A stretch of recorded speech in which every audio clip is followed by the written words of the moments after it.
Good evening. आज हम बात करते हैं जीएसटीआर 4। सिर्फ हमें इसके एक्सटेंशन या रिलैक्सेशन की बात नहीं करनी, हमें लीगल प्रोविजन भी समझना है और कहां मुझे डाउट लगता है इस नोटिफिकेशन में, उसके बारे में भी हम डिटेल में डिस्कस करेंगे। बात करते हैं नोटिफिकेशन 67 की। In exercise of the power given by section 128। क्या चीज का ये, यहां पे पावर क्या है कि सेक्शन 47 की जो लेट फीस है उसको कंप्लीटली या पार्टली वेव्ड ऑफ किया जा सकता है।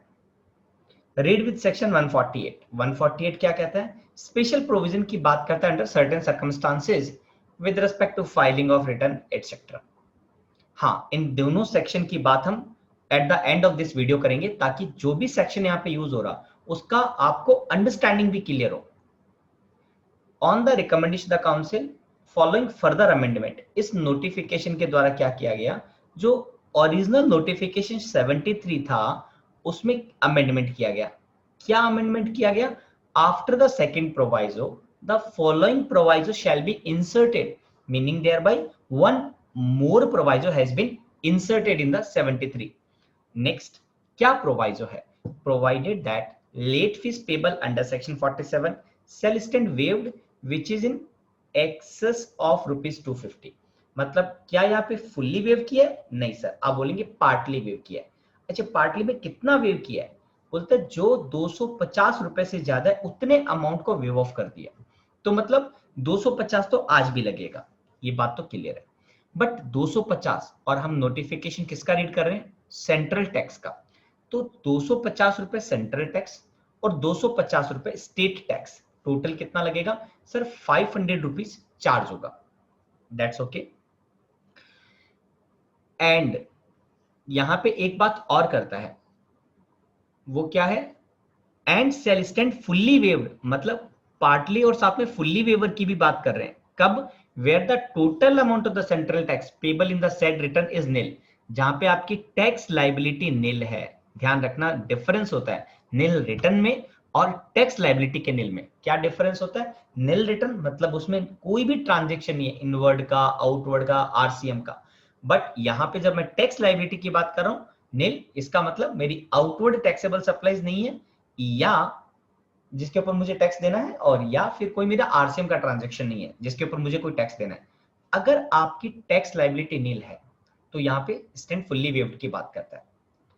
ठीक है। फॉर द रजिस्टर्ड पर्सन, अब यहाँ पे इंपॉर्टेंट एक डिटेल आपको ध्यान रखना है। For the registered person who fail to furnish the return in GSTR 4, जिसने रिटर्न अभी तक फर्निश नहीं किया, किसमें? जीएसटीआर 4 में, कंपोजिशन लेवी की बात कर रहे हैं। फॉर द क्वार्टर, क्या प्रॉब्लम है? For the quarter, okay, from July 17 to March 20, ये प्रॉब्लमेटिक है। यहां पे क्या होना चाहिए? यहाँ पे मार्च 19 होना चाहिए। दो रीजन है। पहला, अगर मैं जीएसटीआर 4 की फ्रीक्वेंसी की बात करता हूं, सर पहले ये क्वार्टरली रिटर्न हुआ करता था और जुलाई 17 टू मार्च 19 तक इनकी फ्रीक्वेंसी क्वार्टरली थी। अप्रैल 2019 ऑनवर्ड, अप्रैल 2019 ऑनवर्ड जो जीएसटीआर 4 है, ये इसकी फ्रीक्वेंसी क्या हो गई? इसकी फ्रीक्वेंसी एनुअली हो गई। मतलब ये रिटर्न क्या जाएगा? एनुअली जाएगा। ये एनुअल रिटर्न नहीं है बट इसकी फ्रीक्वेंसी को एनुअल कर दिया। तो अब यहाँ पे ये वर्ड लिख रहे हैं जुलाई 17 टू मार्च 2020, तो इसके आगे वर्ड क्वार्टरली, जो कि करेक्ट नहीं है। By the due date but furnish the said return between the period 22 September to 31 October 2020।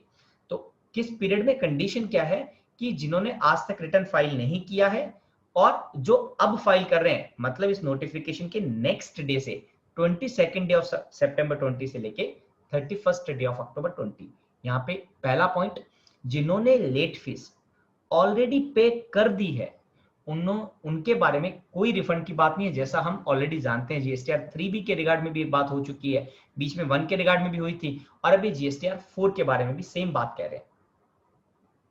तो अगर आपने ऑलरेडी टैक्स पे कर दिया उसके रिफंड की बात नहीं कर सकते। लेट फीस अगर पे कर दिया तो उसके रिफंड की बात नहीं की गई है। सिर्फ बात किसकी की गई है? अगर आप इस पीरियड में रिटर्न अगर फाइल करते हैं तो आपको लेट फीस, अगर टैक्स लायबिलिटी तो 500 रुपीज एंड फिक्स, और अगर नहीं है तो आपकी कोई लेट फीस नहीं लगेगी। दूसरा, अब मुझे एक पॉइंट ये है कि जुलाई 17 टू मार्च 20, जबकि फाइनेंशियल ईयर 1920 का जो जीएसटीआर 4 जाना है, जो कि एनुअली है, उसकी तो डेट गवर्नमेंट ने अभी अभी एक्सटेंड की थी। एक बार बात करता हूं मैं नोटिफिकेशन नंबर 64 की, स्क्रीन पर शेयर कर रहा हूं मैं आपके साथ। नोटिफिकेशन 64 जो कि 31 डे ऑफ अगस्त को इश्यू हुआ था, उसमें क्या लिखा गया था कि वही 148 के पावर को यूज करते हुए इन्होंने नोटिफिकेशन 21 में एक प्रोवाइजो इंसर्ट किया। क्या प्रोवाइजो था? जहां पे 31 डे ऑफ अगस्त 20 लिखा था, वहां पे काट के कितना कर दिया, 31 day of October 20, meaning thereby financial year 1920 की जो जीएसटीआर 4 एनुअली जानी थी, उसकी ड्यू डेट तो ऑलरेडी 31 डे ऑफ अक्टूबर है, ड्यू डेट को एक्सटेंड किया है। तो there is no requirement in the current notification to mention the March 20. Instead of that, they should mention the March 19. आगे बात करते हैं। We ward off all GST worries through our one-stop platform Ducating.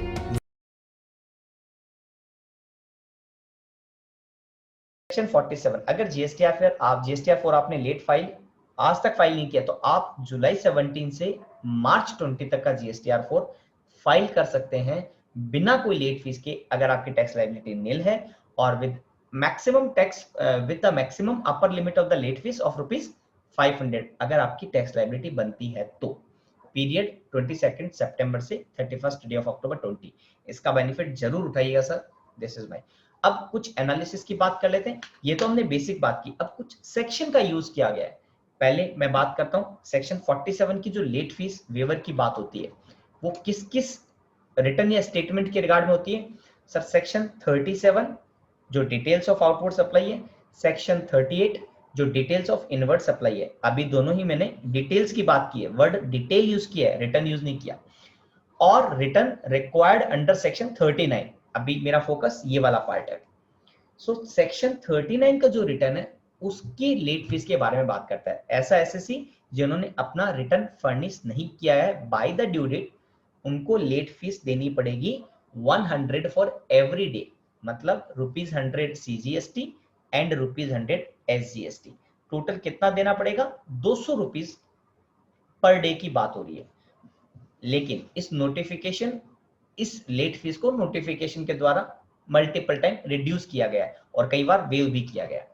Section 128 government के पास power है, वो wave कर सकते हैं या तो पार्ट में या फुल में कोई भी penalty which is refer to in section 122, 123 और 125, या कोई लेट फीस है जो कि सेक्शन 47 में लिखी गई है। Such class of the taxpayer under such mitigating circumstances as may be specified therein, मतलब जो नोटिफिकेशन होगा वो उनके बारे में, उनकी कंडीशन के बारे में, रिलैक्सेशन के पॉसिबिलिटी के बारे में, वो सारे में उसी नोटिफिकेशन में बताया गया होगा। तो यहाँ सेक्शन 128 तो हमें समझ में आ जाता है, ठीक है। I hope it's clear. Section 148 special circumstances for certain process, यहाँ गवर्नमेंट के पास पावर है कि on the recommendation the council subject to the such condition and safeguard as may be prescribed, notify the certain class of the registered person and the special procedure to be followed by such person, including with regard to registration हो सकता है ये process, furnishing of return हो सकता है, tax के payment के regard में हो सकता है, या एडमिनिस्ट्रेटिव पॉइंट ऑफ व्यू से हो सकता है। ये सेक्शन 148 की बात की गई है जहां पे वो सर्टेन प्रोसेस का स्पेशल प्रोसेस डिसाइड कर सकते हैं। I hope it's clear. अगर कोई डाउट है तो आप हमें बता सकते हैं। तो यहाँ पे आज हमने बात की सेक्शन जो जीएसटीआर 4 है। अच्छा, एक चीज और बताना चाहता हूँ, ये जो सेक्शन 39 है, सेक्शन 39 का सबसेक्शन 2 है, जहां पे क्या बोला गया है, एक रजिस्टर्ड पर्सन जो कि सेक्शन 10 में टैक्स पे कर रहा है। सेक्शन 10 क्या है? Composition levy for each financial year or a part thereof furnish a return, तो उन्हें एक रिटर्न फर्निश करना होगा within such time, such form and such manner as may be prescribed। कौन से फॉर्म में, कौन से रूल में प्रिस्क्राइब किया गया? Sir rule 62। आइए एक बार रूल 62 को भी देख लेते हैं। 62 के दो सब पार्ट हैं, दो सब रूल हैं। एक तो स्टेटमेंट के फर्निशिंग की बात करता है और दूसरा रिटर्न के फर्निशिंग की बात करता है। सो स्टेटमेंट में तो यहाँ पे लेट फीस लिखी नहीं है भाई। फंड जो मैं सेक्शन 47 की बात करता हूं वो लेट फीस किसके ऊपर है, सेक्शन 39 की रिटर्न के ऊपर। और 39 में रिटर्न कौन सा है सर, रूल 62 सब rule 2। A furnish a return for every financial year or as the case may be the part thereof in GSTR 4 till the 30th। मैं डेट नहीं पढ़ रहा क्योंकि डेट को हम ऑलरेडी पढ़ चुके हैं। तो ये GSTR 4 की बात करता है रूल 62, और जिसके अगर हमने लेट फाइल किया है तो उसकी लेट फीस थी, और लेट फीस को जो हमें अभी वेवर किया गया है और रिलैक्स किया गया है।